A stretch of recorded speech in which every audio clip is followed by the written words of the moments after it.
Wilkinson invented winning. And here at Oklahoma, we uphold the standard. This is the Champion Standard Podcast, where analytics meet film and the tailgate fuels the passion. Touchdown!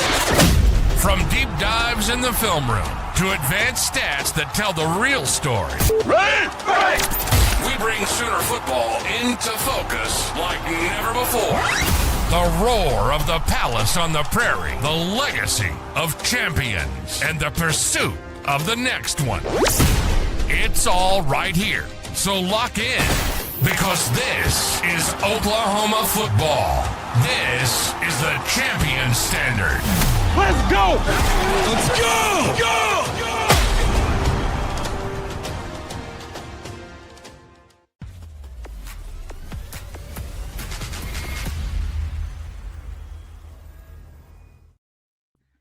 Hey, welcome back, everyone. Rob and Brad here with Champion Standard, back for another pod. Today is March 1st. We have made it to March, another month closer to football, but we're not going to get into the football season just yet. Got a lot of spring news and notes to talk about, and then Rob and I will talk a little bit about the Combine, NFL Combine, the past few days. Up next.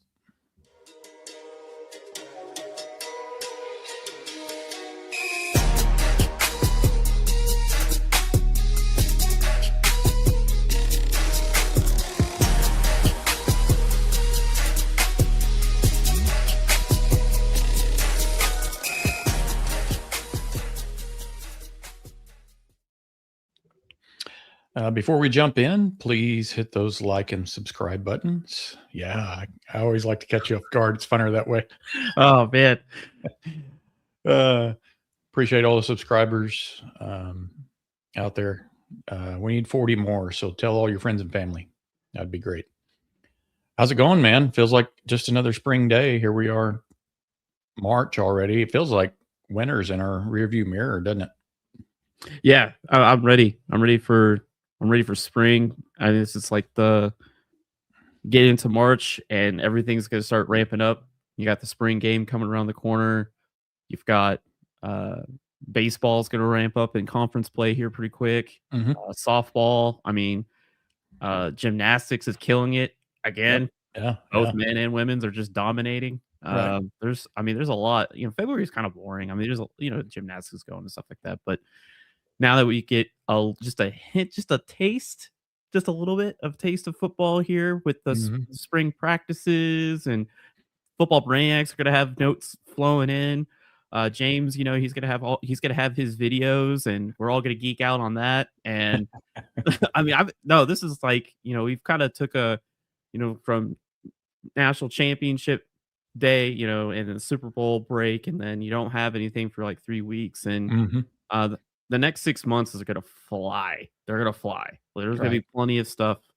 We're going to be right into another football season here pretty quick.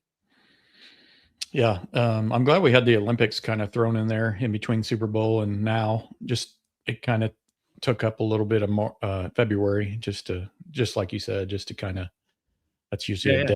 So that helped a little bit. We'll get to some of the combine, combine results for some of the OU players and how they ranked. Give some guys some flowers.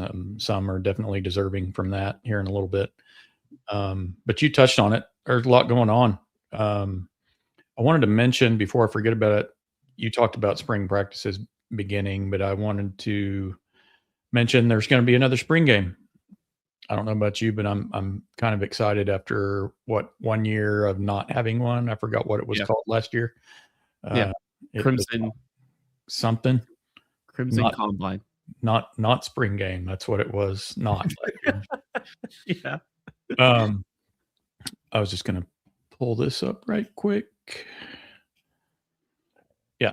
So in case I forget, but yeah, Saturday, April 18th. So roughly, I don't know, six to 7 weeks away, noon. I feel like it's starting a little earlier. I think they used to do it about 2 PM maybe, but maybe it's been earlier, but noon seems early. $17 for general public. So a little more than in the past. I want to say it was about $10 in the past, something like that. Mhm. 10, 5 sometimes. $12 for the Sooner Club members, which I am not. I don't think you are either. And then free for students. Rob, I think you can maybe still pass as a student and sneak in, but I don't think I can. So Yeah, just pray for good weather. That's all we want. It's Yep. just we want good weather. We don't. Hey, we're in Oklahoma. April. That's pushing it to tornado season and everything. But there's been some spring games where it's been super cold, Yep. where we hit 40 degrees and it's 20-mile-per-hour wind and super cold. And then we've had super wet and we've had lightning and all kinds of stuff. But we've had some good spring games where it's just nice. 60 degrees. What I want is like hoodie weather, little jacket weather, just a little bit, just because you're in a stadium, getting beaten out on sun, you want that breeze. So I want good weather, and let's have our spring game heroes back. Let's have some of those names where we're like, who the heck is this guy? And he runs for 300 yards. Let's have spring heroes and good weather. Yeah, I'm not sure how much what the format will be like or how much contact will actually be good on good. Right. I think with us being in the SEC schedule and other things, they're just not wanting to beat up on guys too much anymore. Right. So it'll probably be a glorified flag football game is probably what it'll look like for the most part. I'm okay with that. Yes. Yeah, me too. Keep those guys healthy for sure. Yeah, so that'll be fun coming up here soon. Yeah, you mentioned spring sports, so there's like a full slate of stuff going on right now. You mentioned that basketball teams will be getting ready for postseason play here pretty soon. Yep. OU women, I think, are ranked about 7th. They're kind of 3rd, 4th, whatever in that conference behind the power South Carolina, Vanderbilt, whatever. But they appear to be in postseason form already and just keep getting a little better. If they can play defense, take care of the ball, they can go a long way in the tournament because they got the offense. Oh yeah, they can get up and they are fun to watch, man. They're fast. They are extremely fast. Yeah, they remind me of the old Billy Tubbs days, man. They just get after. Oh, there you go. Come down and take a shot within a few seconds and don't waste any time. So yeah, I'm hoping they can make it maybe to another round further. Last year they had a tough draw. I want to say 2nd or 3rd round with Connecticut. Brutal matchup. Yep. I think that might have been Sweet 16 or I can't remember, round of 32. Either way, hopefully they can make a run, maybe an Elite 8 or something like that. That'd be a nice step forward this year for them. Porter Moser took his guys down to Baton Rouge and got a W yesterday. Any win that team can get, is just bonus at this point. Yeah. They're actually 15-14, so they've made it over 500 after that 9-game slide that they had. So win a couple more, and they're not getting in the tournament. No, SEC is not nearly as good as it was last year, and going on that 9-game losing streak pretty much has kind of killed their chances a few weeks ago. But so you go ahead. I think I know what you're going to ask. Yeah, so you got the pulse on men's basketball more than I do. Yeah, is Porter staying around? Like, what's the? I mean, because it just feels like you get to this point over and over again, and you just announced. I know it's a long ways away, but you're building this brand new $1 billion entertainment center venue and everything. It's almost like a good excuse is to hit the reset and want new. It's a breath of fresh air, new. But I don't really, does Moser have a lot of friends in the building that are wanting to keep him around? Well, what I keep hearing, and I heard it from James last time he joined us, a lot of people like Moser, the person. Yeah. Very likable guy, which we've said a lot about a lot of coaches. But at the end of the day, it's about results. And man, they've they've just given away so many games in those last 5 minutes. So to answer your question, the best thing that I think could have happened for him was a new AD showing up on campus. Right. Otherwise, I think it was for sure that he was out of here, but maybe a new AD comes in and he's like, hey, here's what we did at Illinois. Underwood, I think, is up there in Illinois. I think that's the coach up there. Maybe maybe we're not putting enough money into the men's basketball program. I don't know. So if you ask me the percentages, I say 20% he stays. I don't think it's good. Yeah.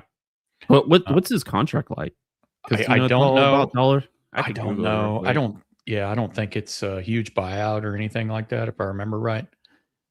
I think they signed him to another 3-year thing a year or two ago. But yeah. But no, I think he's out of here. It would be shocking if they gave him another year. Yeah. That's kind of where I'm at with him. But again, he's a likable guy, but you got to start making the tournament routinely and getting into the Sweet 16s and things like that. And they just haven't done that. And since who's the guy that went out to Las Vegas? Kruger? Yeah. Was he our last coach? Yeah. Lon Kruger. Yeah. With men's basketball, it doesn't have the same expectations like the football team does.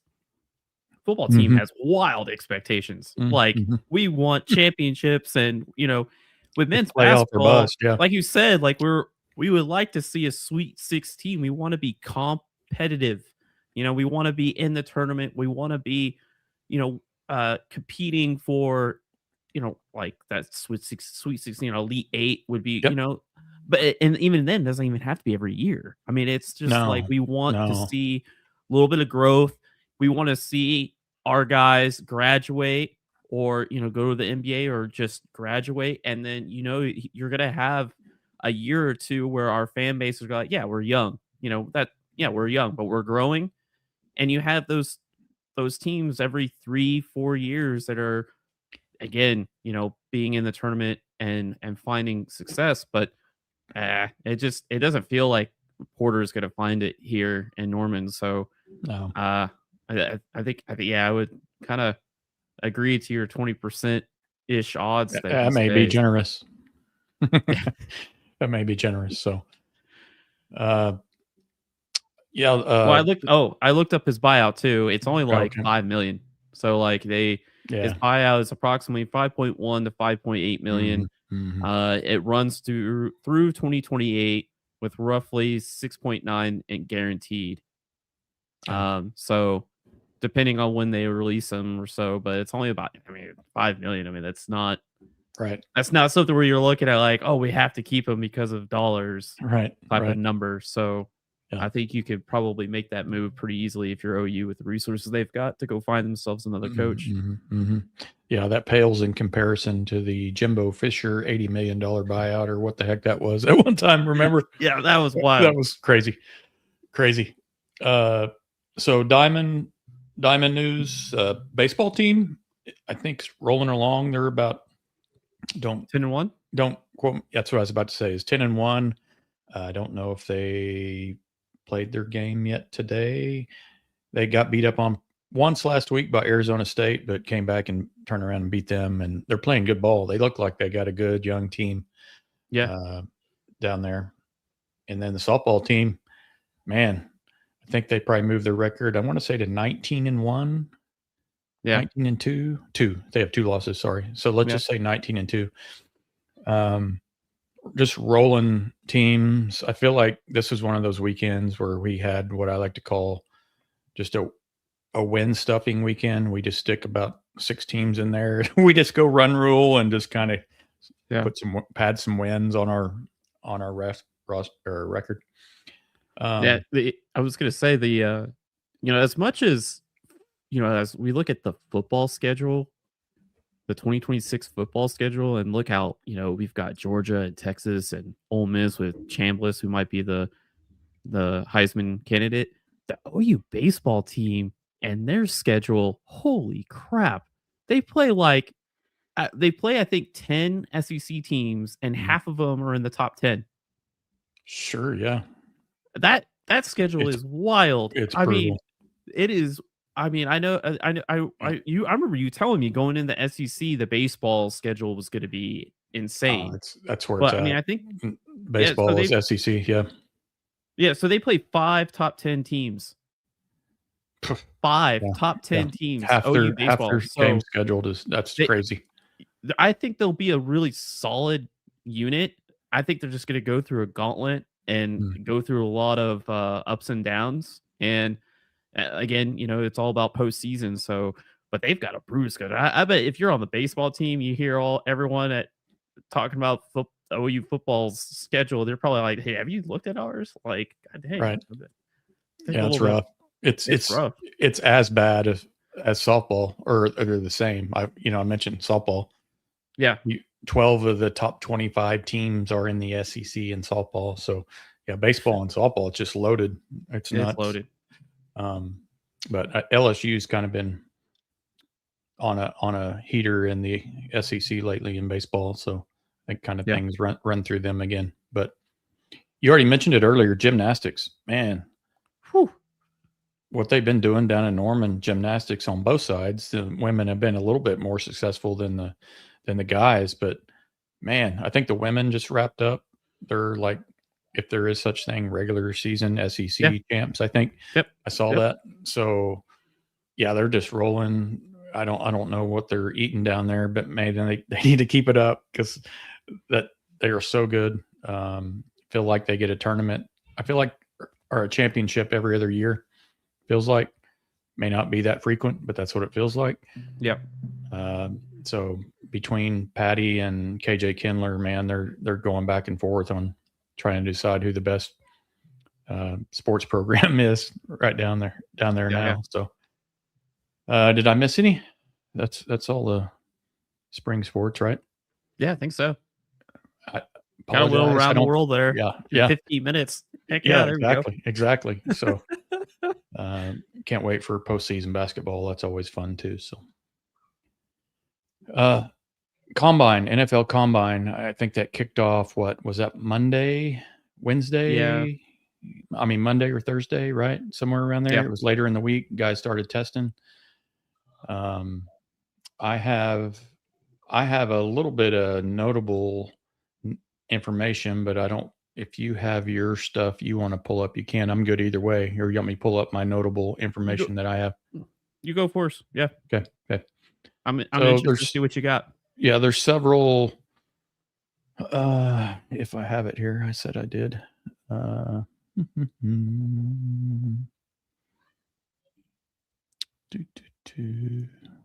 I don't have it here handy. Just a second. Yeah, so the combine was Thursday, February 26th. It's when they started with defensive line and linebackers. Went through until it's actually going on now. So, I mean, I try not to get too overhyped about it because it is underwear Olympics. I mean, one of the greatest bust in history was Vernon Gholston. Remember him from Ohio State? Went top 5. He had insane combine numbers.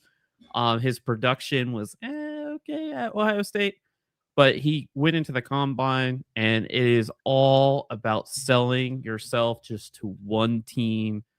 You're just trying to convince one team to take you. Right. And the New York Jets took him, paid him top 5 money, I believe. He was top 5 pick, and he was busted out. And then you've had like all kinds of players that have done some fantastic combines that just didn't pan out. Then you've had some players that had some really bad combines, like Orlando Brown. His combine was horrible. It was one of the worst combines, and he is, I think he just signed he's a couple years ago, he signed with the Bengals like 35 billion guaranteed money. So combine, can it hurt you? Yes. Can it make you get you up, yes, but I mean, as far as like indicators on whether you're going to be an NFL like pro athlete for a long career, it's 50-50. Right. Yeah. So yeah, I got a handful of names here. Some. Oh, cool. I think this may be most of the list that are actually at the combine as far as OU players are concerned. Oh, this is perfect. Mine bounces right off of this. This is nice. Yeah. So this just has a few other, times or heights they jumped or whatever. But Deion Burks up top. As far as I know, the only wide receiver there that at least that I heard mentioned. So his 40-yard time, 4.3. That's pretty quick for Deion. I didn't realize he was kind of that 4.3 or lower kind of guy, but yeah, that ranked him third amongst wide receivers and so there's really not a lot of, Xavier Worthy. I know Brennan Thompson, I think former OU player. Yeah, I think he might have had the top time. He did. There. He did. I think it was 4.26. Yep. 4.26. Yeah. Yep. And then the vertical jump, 42 and a half inches. He was first. Woo. And I saw. Hey, we saw that in the film. Yep. We saw that, especially coming from Purdue. Yep. You remember we looked at it in the summer and I was like, this kid has some serious hops. And he had a couple plays last year that if he just had his foot inbounds, it would have been an immaculate catch because he climbed a ladder and on Tulane, and there was another early last year. It was Tulane and somebody else. If he just had that foot inbounds, it would have been an ESPN top 10 play. Right. I mean, he does has some hops, but 42 and a half, that's pretty dang good. Yeah, he's got some great physical attributes. I think he may. I don't know if you'd call him undersized, but he just needs to get with the right team. And he'll be great. Also was second in the 10-yard split, which I know that's not one of the main categories, but second guy on the list, you're one of your favorite guys, the heat-seeking missile himself, Robert Spears Jennings, 40-yard dash, another guy, 4.32, second among safeties at his size is crazy. At his size, it's nuts. I mean, at height, weight, speed, you don't see it come through the draft very often. It doesn't come through the draft. And I think his best asset is actually his mentality. Like his mental, like he is so like his personality and everything from what I've seen on social media and stuff. I never met the guy, but I've said on the pod before, he has a Sunday mindset. Like he absolutely does. He's always had it. He's not going to be outworked by anybody. That he's a sneaky choice. Now that he put that up there, but you look on the tape again, he's your boundary safety. You're the guy's going to close those crossing routes. The guy's going to come and thump people. Whew. I'll be interested to see where he goes, man, because I think he made himself some money on that day. Yeah, that's funny. That's just what Jimmy said. I don't know if you're reading his comment or not, but yeah. I agree, Jimmy. He did. And it's not just the 4.3, it's the Sunday mindset, and it's what he's put on film too. I think he's always been one of my favorite players since he's been here. Yeah. So let me ask you this. Who do you think will have more long-term success in the league, him or Bowman? Oh, dude, that's hard. Yep. Because I didn't want to ask if it was easy. Because Bowen is more of your modern safe. I mean, Bowman. I'm sorry, Bowman. Oh, Bowman or Bowen? Bowman. Oh, Bowman. Oh, who's already in the league.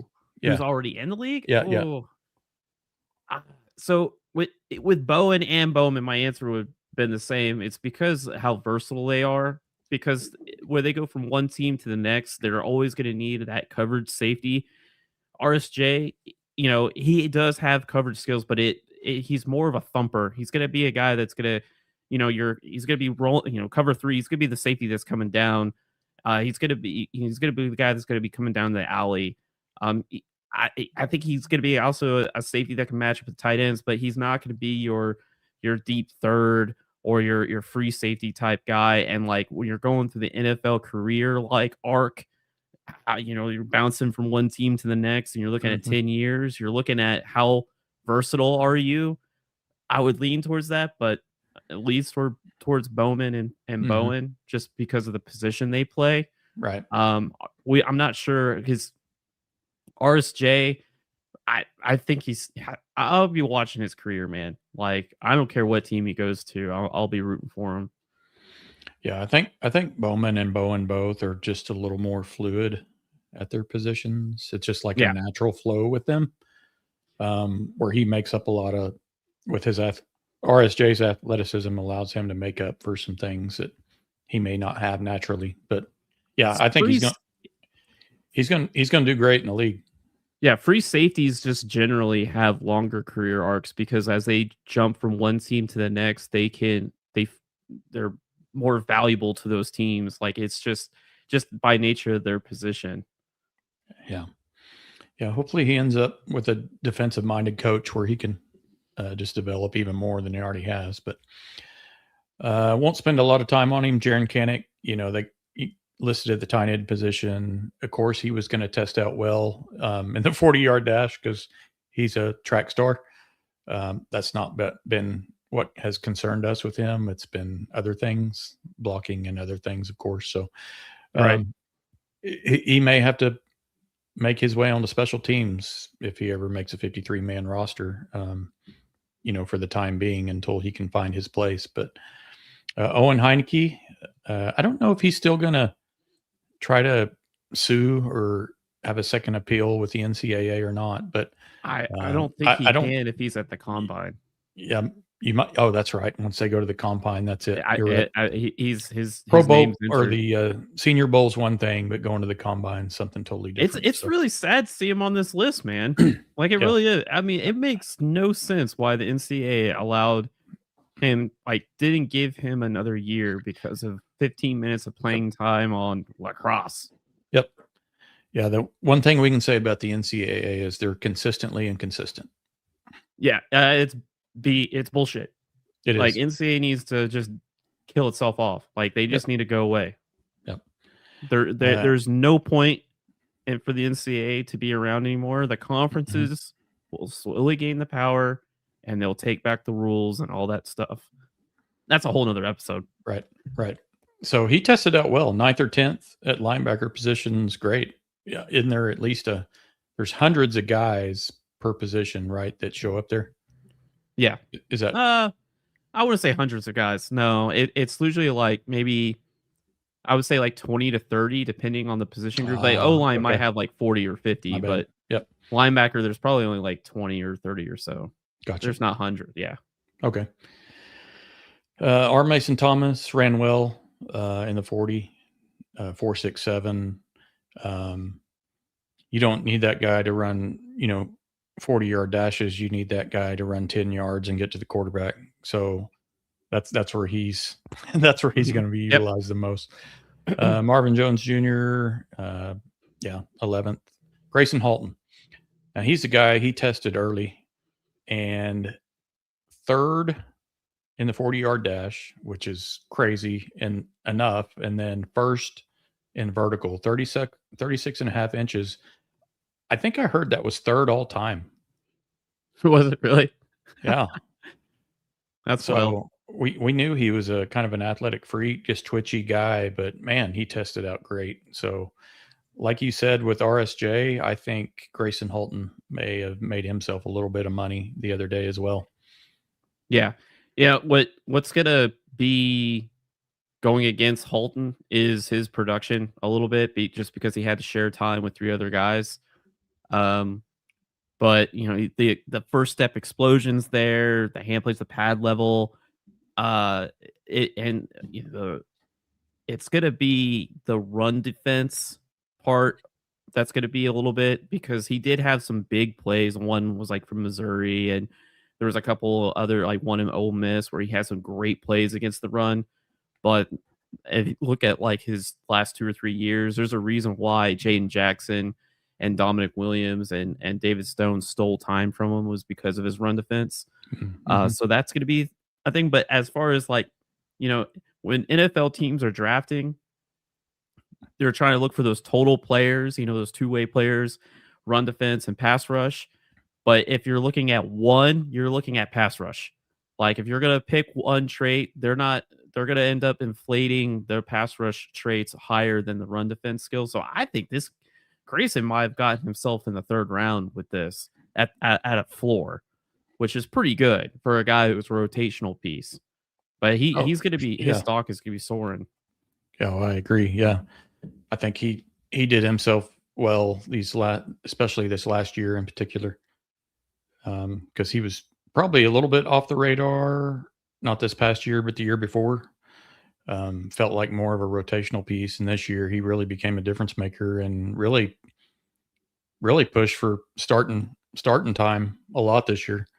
Mm-hmm. Yeah, I think he definitely made himself some money going to the combine for sure.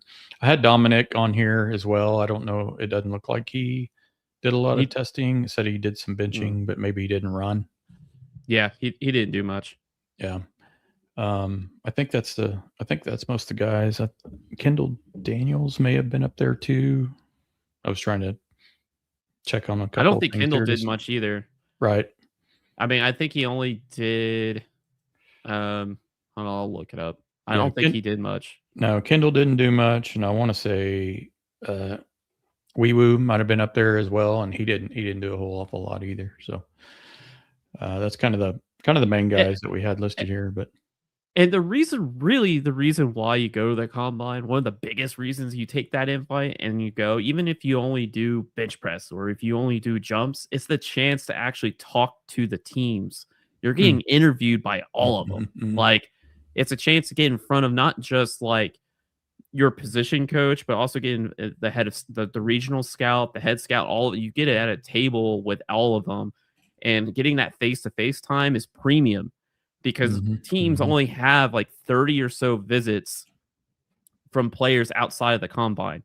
So if you don't get the combine invite, they go to pro day, and then they got each team has got 30 invites to bring players outside of that. So it's a lot of good face time. So that's where you see, okay, this player was interviewed by this team at the combine. They're at his pro day, and then he got invited. You would say, okay, this guy's probably on their board somewhere. You can make an assumption unless it's some sort of stupid smoke screen, which teams do that too. But combine, getting that face-to-face time with those teams is like premium. Like getting that chance is more than anything. So even if you're like, take the invite, I'll just do some bench press, call it, and then get the chance to interview. Yeah. I'll do everything.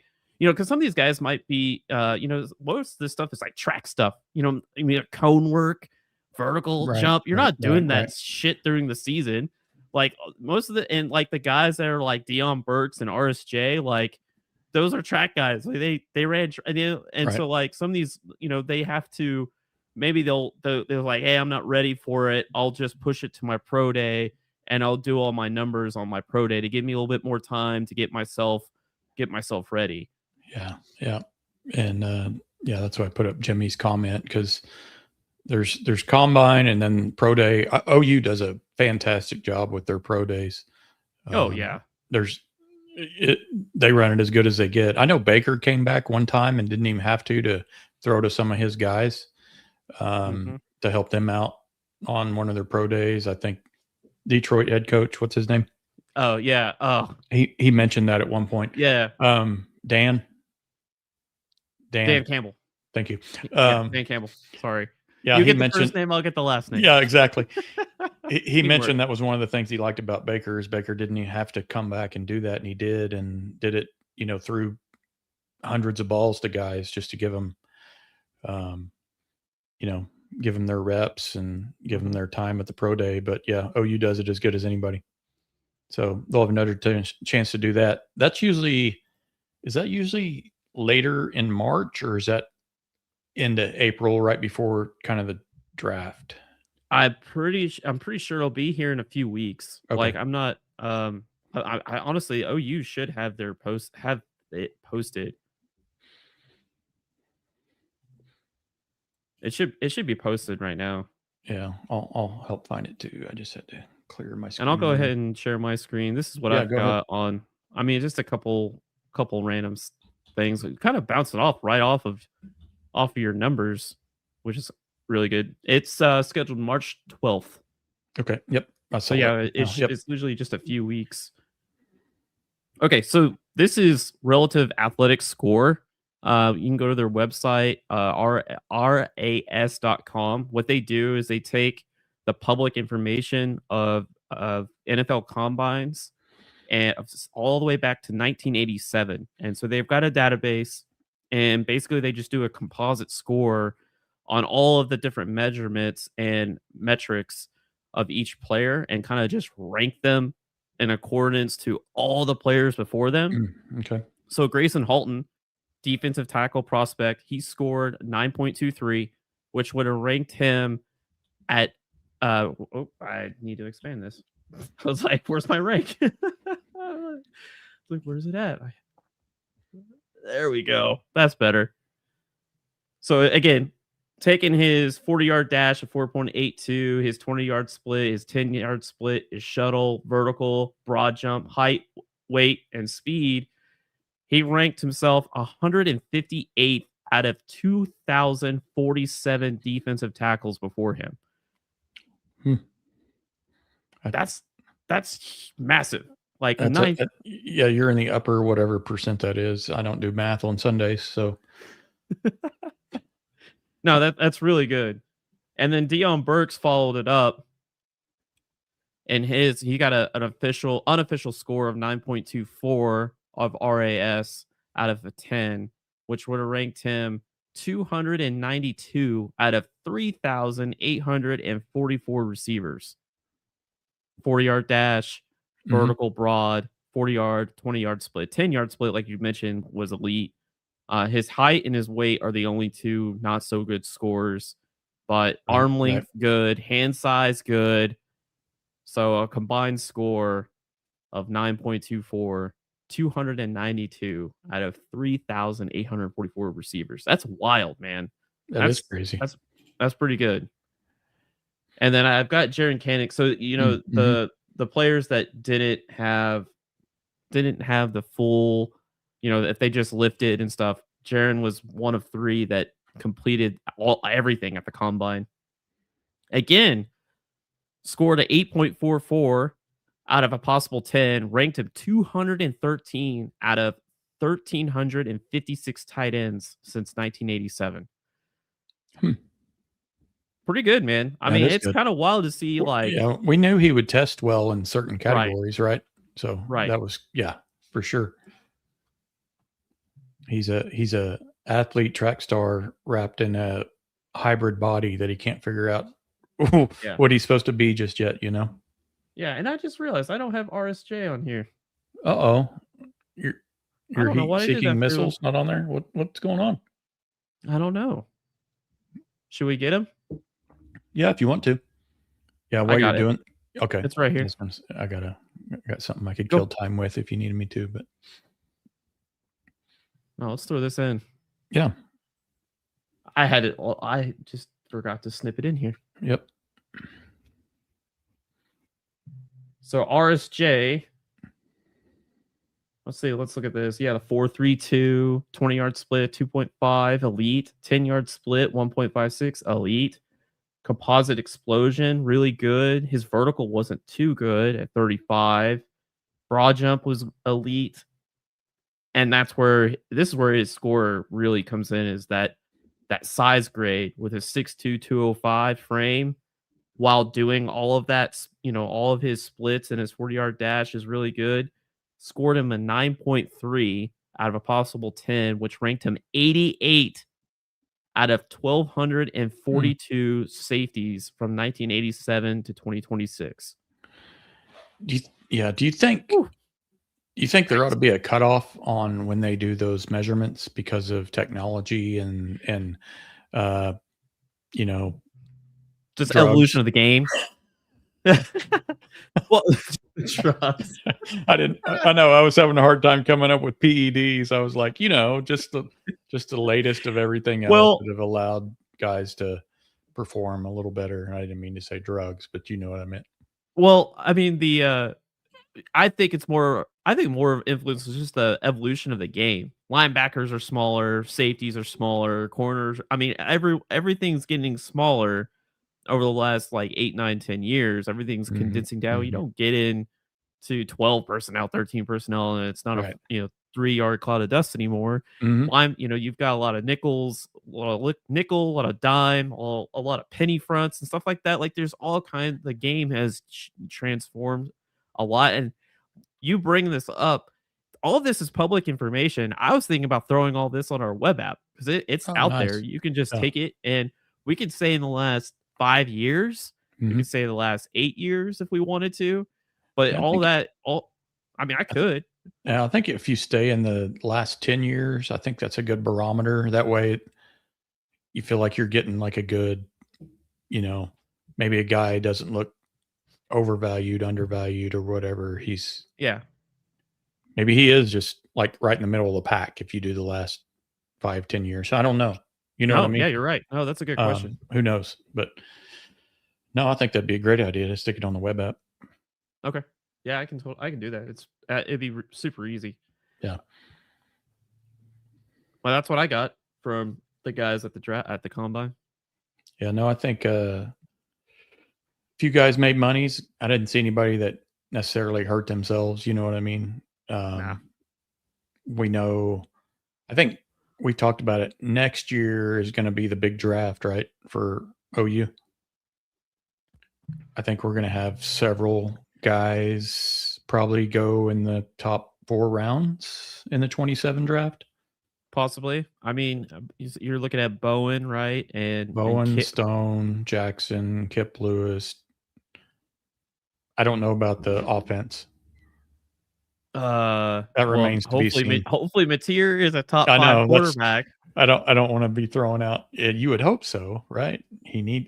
That's his goal, is to get to be a top 5 quarterback this coming year, right? Terrell Harris, right, could make a jump. Sategna could make a jump.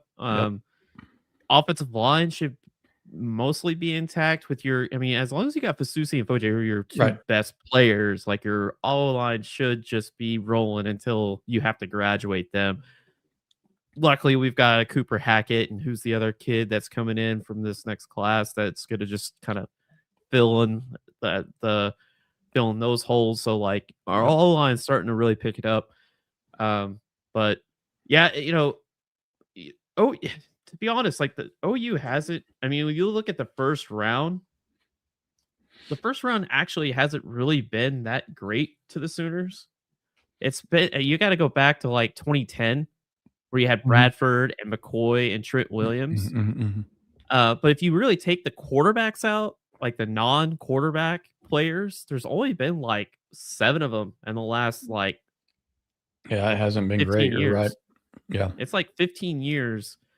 There's like 7 guys, and like 4 of them are offensive tackles. Right.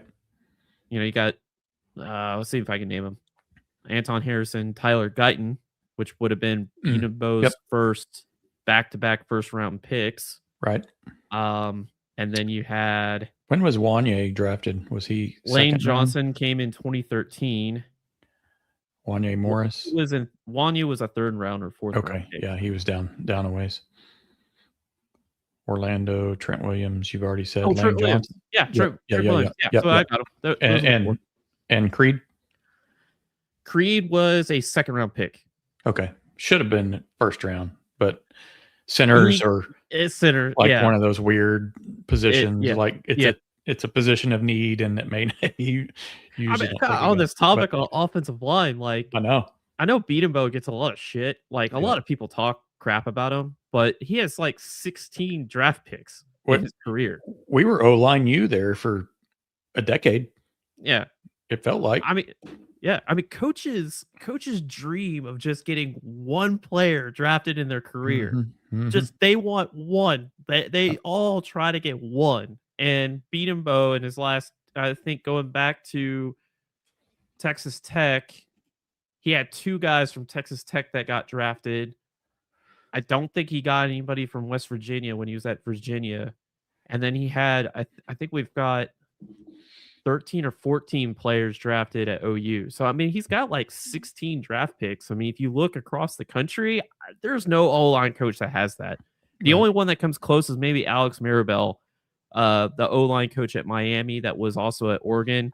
Penei Sewell, offensive tackle for the Lions, is his call to fame. But you got to go to like Nick Saban and Kirk Ferentz. You know, Nick Saban and Kirk Ferentz as head coaches that pumped out talent at O-line. But Beatenbow, I mean, it's a lot of draft picks, man, and a long history of doing it, 20 years. I mean, that's pretty damn good. Oh, yeah. No, he's done it as good as anybody the last 10 or 15 years. 1980 Boomer Sooner gave us a little score update on the OU women's basketball who's playing right now, which that's why we don't have 10,000 viewers, Rob. Oh, I'm sorry. Forgot about that. Bummer. Yeah. But he said they are up 10 right now. So good score update. Thank you very much for that update. Appreciate it. Hey, I wanted to. Hey, you got anything else on the NFL Combine? Combine? No. Yeah. OU's doing great. Should, like you said, next year will be even more drama coming out of the Combine because we're going to be sending a ton of players to the Combine next year. We're I think it's taken Brent a little bit of time from the mess that he's had.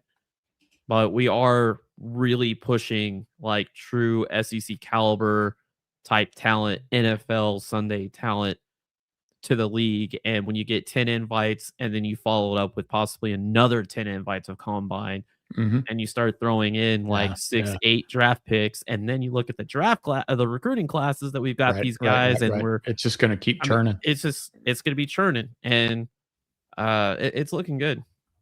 Yeah, I agree. Just a little item of note.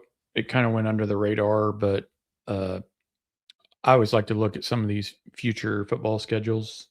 I know we're going to Michigan this coming year, but 2027, play SMU in Jerry's World, September 11th. That kind of went under the radar, but that's a great non-conference game down in Jerry's World. So it'll be Red River rivalry light, I guess you could say. Sure. But yeah, that'll be nice. That'd be a fun game. I want to go to that game. That would be a fun game to go to. I agree. So September 11th, 2027. That's on the horizon. So thought I would mention that because it's one of those things I just kind of throw out there, and unless you're truly paying attention, you don't really see it. And then they go to Houston in 2028. Yeah. Home and home with Nebraska in 2029, 2030. Yeah. So that's a couple of the notables in the next few years. If we're going 9 game conference, we don't need to schedule Power 4 top 20 teams anymore in September, right? And especially I think a ton of teams will be going away from that now. Yeah. Well, I mean, we're also going to have conference realignment again. Exactly. Here soon. Yeah. They're pretty quick. When do you think that'll happen? I think that would be 2032, I think, is when Clemson and Florida State, it's all about the ACC realignment. Whenever they're done, I thought it was 2030 or 2032. I get those 2 years mixed up, but whenever their deal is up, that Florida State and Clemson are going to be looking at locking in their future. And if SEC moves to 9 games, and the Big Ten obviously is rolling with 3 straight national championships now, champions, like you're going to end up having a super league here pretty quick, or 2 super leagues. Yeah, we had talked about that. I know you and I talked about it quite a bit, off the pod, of it eventually going to that, maybe just a couple of 25 team leagues, 24 team leagues or whatever at some point. Yeah, it has to. Just a merger. 48 a 48 team super league or whatever would be plenty, and you could easily create a playoff scenario off of that. Yeah, Whether it's 12 or 16 or whatever it may be, that'd be super easy. So it'll happen eventually. Yeah, There's too much money involved. The pressure, Brad, is that these teams are going to have to continuing to pay the players more money. It's just the revenue sharing deal of this 20 million is not something that was agreed by the players. Mm-hmm. Eventually, they're going to get their actual negotiated piece of the pie, which is going to put pressure on the teams to make up for that money. They're going to have to figure out ways to consolidate eyeballs. So they're going to make an exclusive yacht club, and they'll end up, making some sort of super league. And the Big Ten and the SEC already have a committee where they're already talking to each other. So I think it's just a matter of time, and NCAA can take a hike. They can regulate, D2 and D3, right? And the Super League can go off and do its own thing, and players can get themselves money, and we'll have ourselves pretty well football. I do feel like the revenue sharing coupled with the NIL seems adequate because they're separate, right? Yeah. So they are. You have both buckets, so to speak, and I think that's plenty. I still think we need sooner than later, and we've all talked about it, you got to get these guys under contract and make them honor their contracts. You can't have Jaden Ott showing up to OU playing, a couple of games. I'm just using his as an example because it's a great example. He's local. He robbed us blind. I don't know how else you can state that. So we got to figure that out because NFL doesn't. I mean, they do pay guys that don't end up playing, but there is they just need to be performance incentive laced type contracts. You have to play X amount of games. You have to do this. You have to do that. I don't know how you do it, but somebody can figure that out that's smarter than you and I. Hey, I wanted to answer a couple of questions we had here in the chat before we do get off. So, what's your thoughts on this, Rob? Do you want to see some Bedlam back in football? I don't know if it's a win-win scenario for both teams, but I would love to play him. Why not? Too. Yeah, Eric Moore. I would say that Eric Morris is one scary coach to play, man. I like that guy. I do. I've since Washington State and what he did at North Texas been following. I thought that was a great hire. We had Sam Mays on. I was telling him he had a North Texas team where had been struggling for years, and we know this because we had Seth Trell come from North Texas, and he goes in there and after a few years turned it around and had the number one EPA per offense EPA offense in the country, number one. I have FPS, and that guy is gonna be good. So I bring him back. Let's get the rivalry back. Let's do it, man. I don't mind beating up on little brother. Let's do it, man. Yeah, miss those days a little bit. We want to push our overall record to 95-12 or whatever it is. But no, I think speaking of them, we already talked about it with Sam a little bit. But I think OSU will be one of those teams that'll make one of those big jumps. What'd they win last year? 2, 3, 1? Is that what it was? I thought it was 1. Let's say 2. Are you sure? I don't think it was 1. Either way, I think they're going to be one of those teams that makes a 5-game jump or something like that. You know what I mean? I think. Yeah, that won 1 game. God Almighty! He went 1. I told you it was 1-11. Oh yeah. Oof. At one point, I just checked out and stopped keeping track. So that's what it was. But I like Mike Gundy. I do. I just in the last with the NIL era, I think he checked out and was was just coasting, and he wasn't going to do anything until someone's like, here's a box, there's a door, see you later. Yep. And that's kind of how it fell apart. He did a lot of damage, man. A program 111 is a giant hole to crawl out of, but Eric Morris, we talked about. He's getting everybody. Like he got the whole band together, man. He got his lead guitarist, he's got his lead singer, he's got his drummer, he's got his main roadies, like he's got the bus driver, like he brought everyone. He did, man. I don't remember how many guys was it total, but he got all the key guys, all the key components. He just brought them up. He said, "Hey, can y'all pack your stuff up? We're gonna go up the road about four hours." Job. Yeah, we're just gonna move up the road about 4 hours and go ahead and unload your stuff there. OU women just got another win. That game's over, so they beat Missouri in women's basketball. Somebody's probably going to mention that in the chat. What else? I had another thought, and I have to say it sometimes before it leaves my mind, but it's too late. So, anything else from your perspective? I feel like we covered a lot of ground. We did. We went through a lot. We're getting back into the routine. We kind of, February was kind of our mental health month. We spent some time building out a new web app, which is going to be really fun and exciting. We're going to be pushing that to our testers, our main guys here pretty quick. Getting ready for next season. All about preparation for our new football season. So excited for that. We got 6 months. And it's gonna go real quick. 6 months. Yeah, it is. I mean, it's gonna go quick. I mean, we got softball's gonna entertain us. Oklahoma City Thunder's gonna entertain us. But it'll be around the corner here pretty quick. Yeah, I think you and I may need to go to that spring game together because we kicked off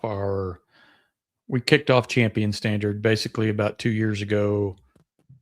Basically, spring game was when it all started. You and I went to the spring game. We had our first podcast before, after that, and that's what kind of got us going with our pod and this platform and everything. So we may have to do that again now that they have a game again in Norman in the spring. So tailgate. Let's do a tailgate. You want to do one? There you go. I know you're going to do that.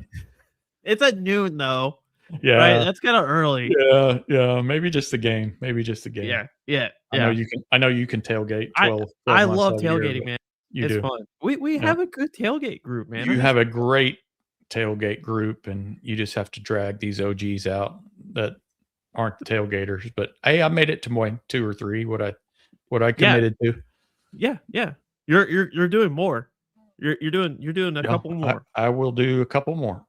We'll be doing our post game, pre game stuff. Have our Starlink going, and I got a new camera and everything. Like we're set, man. We're set. Yeah. Barrel smoker. I've got myself a barrel smoker off the Facebook Marketplace. Nice. Yeah, I'm gonna do some ribs. Didn't get a chance to really. I want to smoke out there. I want to smoke some meat. Sure. So well, I mean. Yeah, and that just fills the air. That just draws people to the tailgate, dude. Absolutely. You got to make sure the wind's out of the right direction wherever you put that thing, Will, just so we can suck everybody in. Yeah. All right. Smoked meat and Jello shots. Yeah. I don't have anything else. I think we'll call it a wrap here. Appreciate everybody joining us today.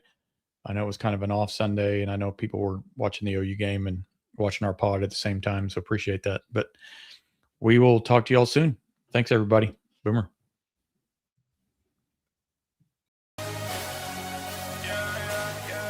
That's my standard. My champion.